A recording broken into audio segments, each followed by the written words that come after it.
So, Ella clearly doesn't want to wave at the camera this morning. She's laughing now. She thinks she's been all teenagery and funny. Well, hello. Welcome back to another video, folks.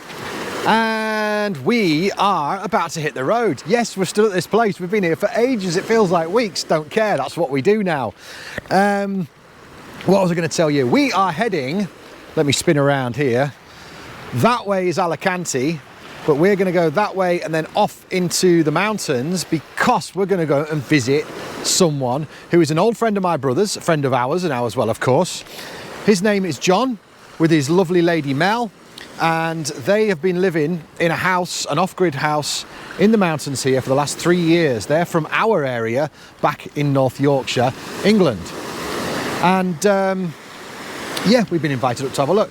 They came down to visit us here last week when it was raining and we all huddled around in the van and got to know each other. And yeah, we're going to go and have a look up there. Ella's very excited, even though she doesn't look it now, because they own 14 cats. 14 cats, believe it or not. And I believe they've got some chickens and stuff as well.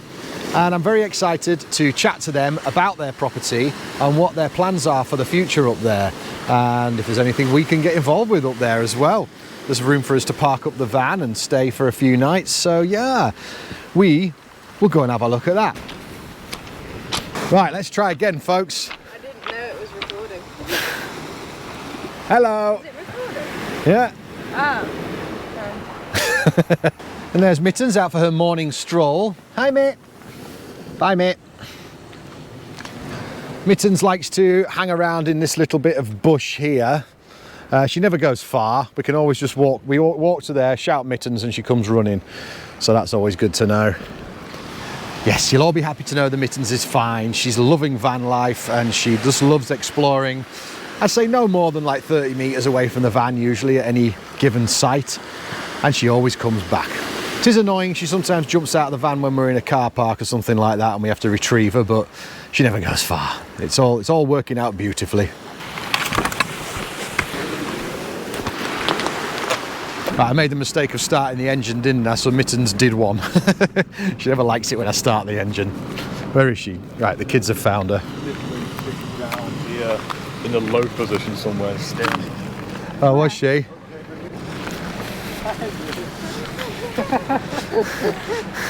What are you doing? She's like, I'm not getting in that van. I like it here.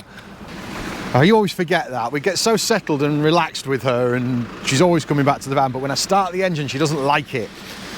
She settles down once we're driving, but she doesn't like it when I initially start it, so we've got to entice her back in now.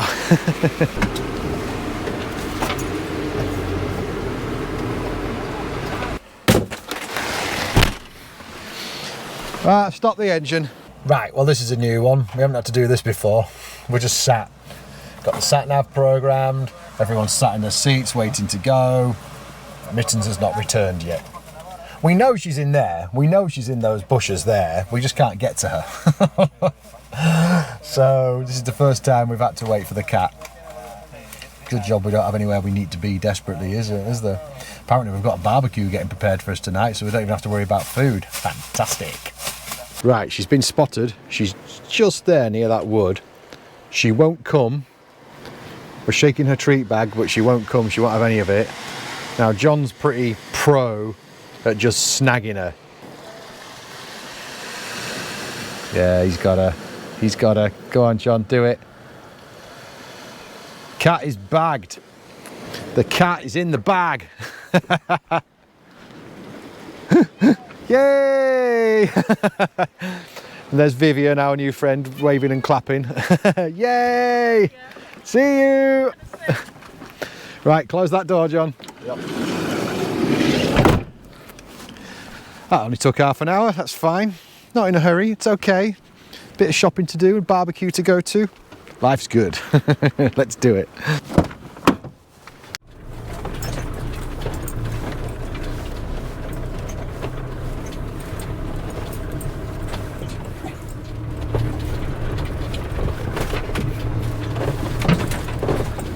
And we're on the road again. Wow, it feels like absolutely ages. We've pretty much moved into that park up down there. It has been, I don't know how many days, it's been over a week. We've popped off to do different things and lots of shopping in between, and obviously filming the big red fire engine and things like that. We've been busy, but yeah, it's weird to be off on the move again. It's really cool actually.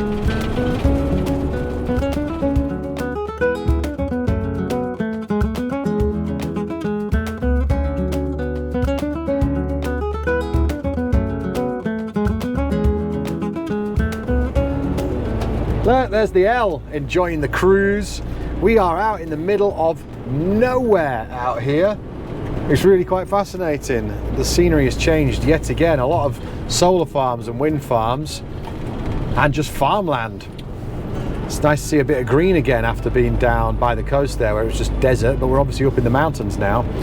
So we are 4 minutes away from getting to John and Mel's place. I have no idea what to expect. I just know they live up here in the middle of nowhere, and yeah, they've got loads of land and lots of cats. Let's see, huh?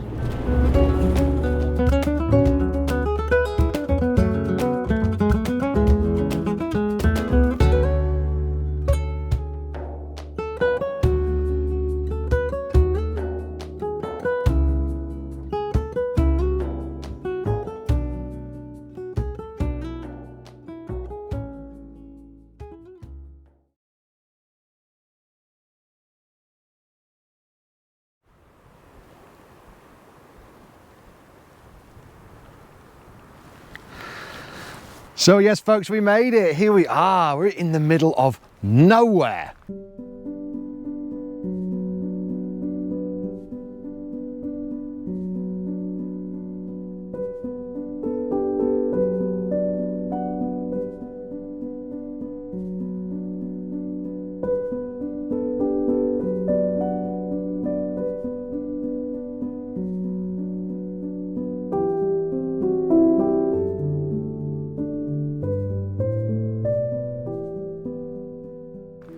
Honestly, there's no phone signal, zero. Luckily, John's got Starlink down there, so we get a bit of internet. But it is literally the middle of nowhere. There's nothing out there. There's some wind turbines up there. There's an old shack of some kind. This is all farmland, but there's a huge percentage of this is John and Mel's land. There is, down there is their house. This is a massive barn workshop. It's also where they keep chickens and stuff, but I'm going to let them tell you about that. Out here where you can see all the land that's been farmed and things are growing, that's not their land. There's so much to show and tell you around here. There's just an old building, that's not theirs. Where you can see the road down here, that's the edge, their border. But they have this huge hill here. Don't ask, that's a marble table. That is an old thing which might get used one day for something. John's got ideas what he might want to do with this. We're up on top of their hill here. He's got ideas for projects in the future over here, maybe building some yurts or something like that and turning it into a bit of a what's the word, like a retreat area for people to come. You can come with camper vans, you can come and stay with the yurts, who knows. Anyway, it's just business ideas that are throwing around at the moment. I'll let him talk to you about that if he wants to, but otherwise, wow, what a place. It's solar on batteries, it collects its own water. He's got Starlink for internet. They're just completely off grid. They're detached massively from the system, and because John works online, he can just do a few hours work when he needs to in the daytime down here on his laptop in the garden, and they just live a free life existence here in the middle of the mountains in Spain. Absolutely blooming gorgeous. And look who's come to join me up on the hill. She's loving it here. Absolutely loving it, aren't you, Mittens? Investigating everywhere she goes. The van is way down there and she's just following us all over the place. And they've got a dog as well that's really gentle and lovely. And Mittens and the dog are getting on well. Oh, John's shouting at me, I'm going to head down. Speaking of the dog, this is Freya. Hi, Freya. Sniffing the wind. So that's Freya. I just got shouted down because Mel had cooked us some bangers and mash, so we've just been having some lunch. Right, these guys are going to come out and we're going to have a little chat and a walk around the area, show you a bit of what's going on, and a chat about why they're here and why they're living like this. So, yeah. Hi, van life people. I'm John. This is my wife Mel. Hello. And yeah, we'd like to take you for a tour of our off-grid house. So please Follow us. follow us. So we got this place about 3 years ago now, was it? Yeah. And we've spent a lot of time thinking about what to do, and we're starting to put things in action. So you'll get to see the chaos as we pass through. Yeah. So before we bought the house, it had been abandoned for 9 years. So the rooms were covered in rat crap, bugs, cobwebs, Lots of dust. lots of dust. So yeah, it was a bit of a process. Bit of a process. We started off camping in this room. We put a tent up in here, right in front of the fire, before migrating into the first bedroom Yep. with the tent still. It was cold. So even though it still looks rustic, we feel like a lot has been done. Yeah, something people should know about houses in Spain, which many don't assume, is it is freezing in winter. Yeah. We are not designed to deal with the cold winters that we do get, even though they're short. And so, yeah, the houses can get very, very cold, and you'll find a lot of drafts as you go around. I mean, the house is, because it's an old house, it's designed to keep the cold in. So in summer, it's brilliant. Like the house is no aircon needed. No aircon needed, a nice cool temperature. And you can see, if you look at the walls over here on the window, you can see it's a massive, massive thick wall, which, like I said, great for winter, great for summer, but when winter comes round, that means all of that coldness is staying in here, and so we need to really crank the fires up to make sure we get the heat. Yeah, shall we head through to my favourite room of the house, I would say. Hi, kids. So this was actually the room that made me fall in love with this house. I walked in here. Just get a bit of light. Saw the fireplace, and I think that was about it. I was sold. But yeah, we also have in this corner something which was a really fun discovery.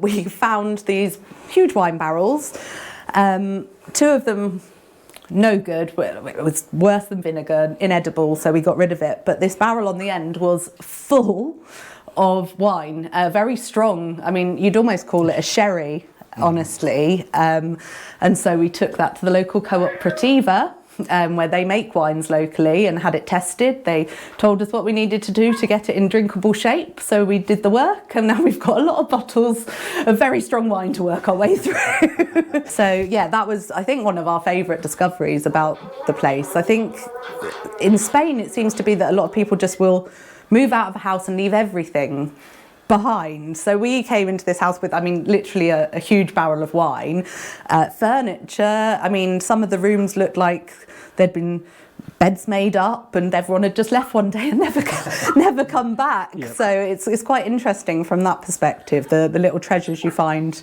as you're going through your journeys in this situation. Sorry to interrupt right there, folks, but if you are interested in this kind of living, getting away from the system, living in the private, I think now is an opportune moment to have a look at this week's sponsor.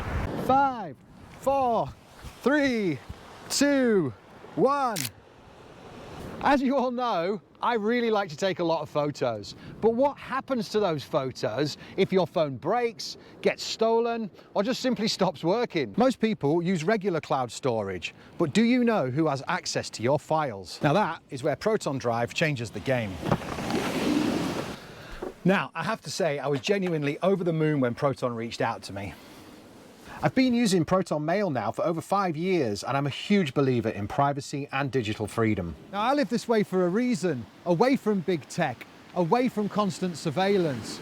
Proton are one of the few companies that truly respect this. Proton Drive is the most secure way to store your files and photos. With end-to-end encryption, your memories are protected. Even Proton themselves can't see them. That's real privacy. And it's super simple. Just enable automatic backup and your photos are stored securely, accessible only to you on any device. And if you need to share a file, Proton Drive lets you send end-to-end encrypted links with password protection and expiration dates, so you stay in control. So if you want full control over your memories, use Proton Drive. Their Drive Plus plan gives you a secure cloud storage with 20% off, bringing it down to just €3.99 per month on the yearly plan. It's a small price to pay for digital freedom.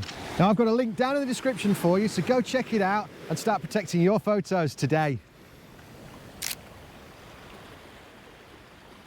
And so this is the sort of newer part of the house. I think at some point they've built these two massive garages, and this is all breeze block. And yeah, these I think were used as a sort of working room. But we're going to sort of make this, I guess, the more modern part of the house. The plan is for this to be a big kitchen with a sort of area to socialize. Ideally, big patio doors here with the outside kitchen. But what might be more interesting is where the power and the water comes into the house. So it's a bit of a mess. As Mel was saying earlier, like the Spanish people leave everything. So this generator came with the house. We haven't managed to service this generator yet or look at it, but it should work. And this is also where the water comes in. We'll show you the aircraft hangar later, which is where we do most of the water collection. However, there are two water collection systems under here. There's one under this floor, which we can just take you around and show you. And then there's one under that floor. And then we have a big one up at the aircraft hangar. And you can see this medley of wires and pipes here with 1, 2, 3, 4, at least 4 different taps, and I think it took us a good 2 years? 6 months maybe to work out the right combination of things. In fact, I had to put this tap on myself. Yeah, so this box here is where the power is fed, also from the aircraft hangar, and then that feeds directly into the house and hooks everything else. But you can see, again, like the plumbing, the electrics has had a number of generations. You can see like the wires overlaid over the wiring. And when we moved in, I would say there was at least 3 different circuits. If you want to come this way, the well, this is another one of my favourite features in the house. Never would have thought I'd have a well in my own house. And it's so beautiful. I mean, it needs a bit of work, but I personally adore the tiling. And yeah, if you lift this, if you felt so inclined, you could use a bucket to get some water out of our water deposits. So, yeah. Okay, so this is our kitchen. We were really lucky, to be honest, that it had really good counters and good cupboards in already when we moved in. And we've been using this the whole time we've been here. It's great. But as we mentioned, we definitely want to change the room in the back to a larger kitchen. However, this one will still be used. So obviously with a lot of land that we have, ideally we'd like to start growing. Sorry, excuse the crazy dog. She's got some business to attend to. But yeah, we obviously once we start growing crops and things like that, the idea would be that this could potentially be a working kitchen, so that we can get all of our processing and preserving done at this end of the house and keep it out of the area that we're living in. So we have got a lot of luck, really, having such a big space that we could potentially consider that. Well, yeah, when we moved in, so we've got the hobs there, and we did have an electric oven there, but well, as mentioned, or will be, we're completely off-grid here, so everything is powered by solar, so having a 2 kilowatt oven is, yeah, not the best idea. And we were fortunate enough to have this gas oven donated. Yeah, gifted from a friend. But one of the things I would say that's important when considering a kitchen is the energy efficiency. Like, oh, yes. I work in IT, I'm a bit of a geek, and I used to always look at features, what had the best technology, what had the greatest, newest thing. Now it's all about efficiency. Everything we buy, we have to make sure it's the most efficient thing possible, because every bit of electricity you're using is counting towards your daily budget. Yeah, one of the first jobs jobs I actually got, which shows maybe that we didn't have our priorities in the right order, was getting the pool ready. When we first moved in, it was a swamp. It was green, it had wildlife living in it. It was not usable, but I spent a good 2 weeks cleaning it out, and it made it so much nicer being here for the first summer. So, you know, maybe it wasn't a super priority, but for our mental health, perhaps we can say that it was an important thing. But yeah, it was overgrown. You could barely get in the gate when we got here. And yeah, it feels like a lot better now, doesn't it?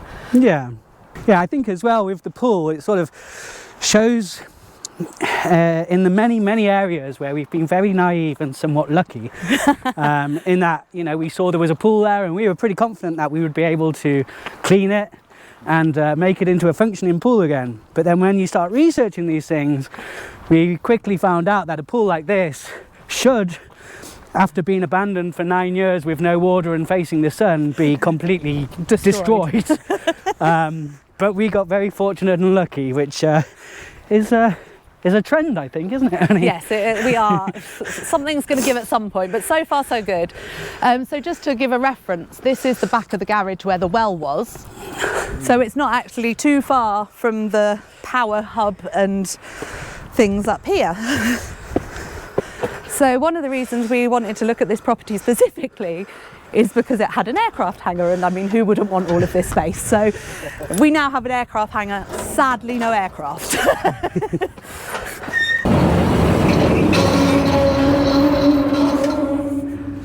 Okay, so yeah. So, yeah. This is the hangar. Right now it's mostly used for storage, the workshop, the power station, and you can see over there, that's my office space. We painted just enough so that the zoom window makes it look like I'm in an actual office and not in an aircraft hangar. That's true. We got a Victron system. You'll notice it's a little bit covered in bird crap. We did have a problem with pigeons in here for a while, and we had to fix all of the panels, and hopefully they're pretty much out now. But yeah, there was a bit where we had 20 or 30 pigeons living in here. So anyway, we've got the Victron 10K inverter. Right now we've only got 5K worth of panels, which is 12 450 watt panels on the roof, which comes into the MPPT 150 by 100.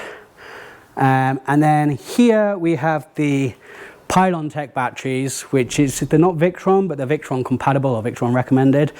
We have 3 US 3000 and 2 US 5000. Now, I don't know how familiar people are, but that's basically 3.5 kilowatt batteries and 2 5 kilowatt batteries to give us a total of just over 20 kilowatts. As with everything, again, our water, we don't have any mains water, so the majority of it is via rain collection, although we do have a share in a shared well, which gives us what they refer to as an agricultural feed. So it's not potable water, but we can use it for washing, and irrigation is its primary use, and officially its only use, but Spain's a little bit relaxed on things like that, especially our well. So that all comes in mainly in here, which is the water room. So in addition to the storage below, we also have this giant water storage. Not the most attractive looking thing, but it does the job. And yeah, I mean, the water that comes into this, we can fill it if needed, and recently we did need to. It's the first time we've ever had to do that. But we'd had a long time without any rain. Because we'd had the builders as well using the water. Yeah, so we were using the water more than we would do, and yeah, now we've just come through 3 weeks, it feels like, of solid rain. Everything's filled up again. So the pipes come into this and feed from the roof, so that we gather all the rainwater and really making the most of everything that we can get here, because when it's semi-desert, which is what we're in, you need to be really careful with things like water. Yeah, so with the water we have, this is where the agricultural feed comes in. As you can see, as I promised, more taps, many more taps. This pipe here goes down to the swimming pool, and there's also like another irrigation. Well, there's like a sort of a water closet in the ground which feeds to the pool and to some irrigation. And then this pipe here goes down to the house. And then again, depending on the configuration of the taps, depends on whether we're pulling the water from the water storage or whether we're getting it from the irrigation feed. Yeah, and so, you know, being off-grid, one of our ideals, and we're not very close to that goal, is to, you know, become as self-sufficient as possible. We did do a little bit of growing in the summer. We grew some tomatoes, but we definitely need to do better. Yeah. I think probably I need to do some raised beds instead of relying on just doing it directly into the... Yeah, I don't think we're full farmer field planting mode yet. No. And we are thwarted by a lot of rabbits as well, so planting is tricky. So we need to look at a practical solution. But here we have our chickens. They'll be all ready because they want to see me. Here are my girls. Hello, ladies. They're very friendly. I mean, this is quite an interesting build in itself because the hangar and the attached barn that wraps around it was built literally into the hill. So all of this is just part of the hill, and so you've got the natural earth as its own walls, which I really, really like. Hello, ladies. But no, they're pretty good, and we normally get 2 eggs in here today. So there's a couple of eggs already. Hello, girls. And yeah, there's another one over here. Oh my God, they've been busy today. I have got more eggs than I can carry. That's 7 eggs. That's like a record day, I think. Yeah, we'll have to come back. I'm pretty happy with that, yeah. So this is a nice little feature. It's like the original generator. I have no idea how old it is, but if you sort of look at this panel here, you can get an idea of the age of the electronics. I'm going to guess around 70s maybe, 60s, 70s, but it's old, it's nice, so at some point it would be nice to clean this up and just have it as a, you know, as a sort of memory of the house. I think, you know, things like this and the barrels to remind us of the history is something that both of us quite enjoy. And so yeah, this is the roof of the hangar. Very conveniently, we can just walk straight onto the roof, which allows us to check the. So if you just keep, yeah. So if you come along here, you can see it along here is the main water collection channel, which sort of feeds along. This is some perspex which needs fitting correctly, which is why all these loose nails are down here. But the main thing here is our solar panels. And one of the nice things, and obvious that I haven't done it, is because of the easy access, it means it's really easy to clean these. At the end there, we've got the little Starlink.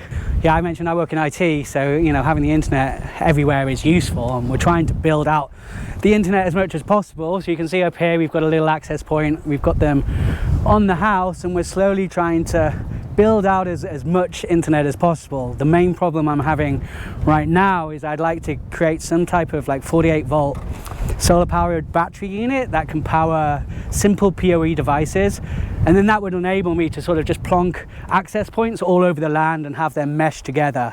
So if anyone has ideas on that, please let AD know, and he can forward it on. A lot of people wonder why we ended up here, and I guess sometimes we wonder ourselves, but no. Yeah, especially the Spanish. I think the Spanish are very shocked. Yes, that's true. They very much like living in towns and cities, and I think they consider all those Brits who come out to live in the middle of nowhere absolutely mental. But on the other hand, they definitely appreciate that we are taking the care to make sure these buildings don't fall into disrepair, because a lot of them have. We were both in the UK, we've both travelled a lot for varying reasons, and so I think ultimately we knew the UK wasn't our home forever. And then it was narrowing down the whole world from where we were to where we wanted to be, and we considered a lot of options, but for us Spain made the most sense. It was easy enough to move given that it was pre-Brexit. I have the advantage of having studied Spanish, so I have good language skills here to help make doing all of these things a little bit easier at least. And so I think that was why we ended up settling on Spain, because we considered Vietnam at one point, we considered Bulgaria as well. Belize, yeah. You can get islands in Belize for fairly cheap. Fairly cheap being like a few 100,000, but you know, not millions. Yeah. Not that we have a few 100,000. You know, but we one can dream. And so yeah, we ended up choosing Spain.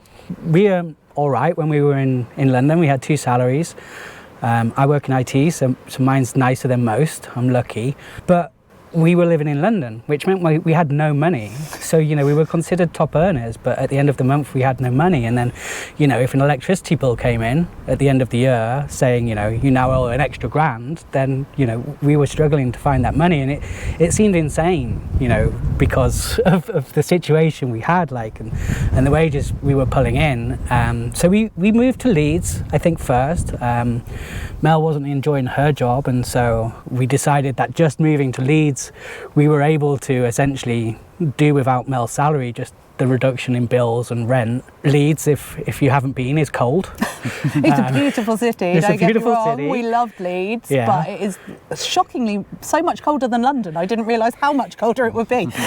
Yeah, and you know, we still, you know, even though we had a little bit of extra cash, I guess, we weren't really using it so much. We weren't really enjoying ourselves. And so, you know, we wanted to try and be self-sufficient. I mentioned energy before. That was a very big bugbear of mine. I mean, the cost of energy and the way the energy companies are essentially gouging customers is disgusting. And, you know, and the water companies, I would say, are following suit in a way. And so, you know, to have the independence to not have to worry about, you know, or to not have to get frustrated with paying these people, I guess, is because we still worry. There's many things that can go wrong with this system, but we're not frustrated that we're having to, you know, pay shareholders, for want of a better word. I'm someone who very much believes that nationalisation is the way we should go. Privatising these systems was a bad idea. I know there were issues before, but we've just changed from, you know, a government monopoly to a private monopoly, and a private monopoly I think is always going to be worse than a governmental one.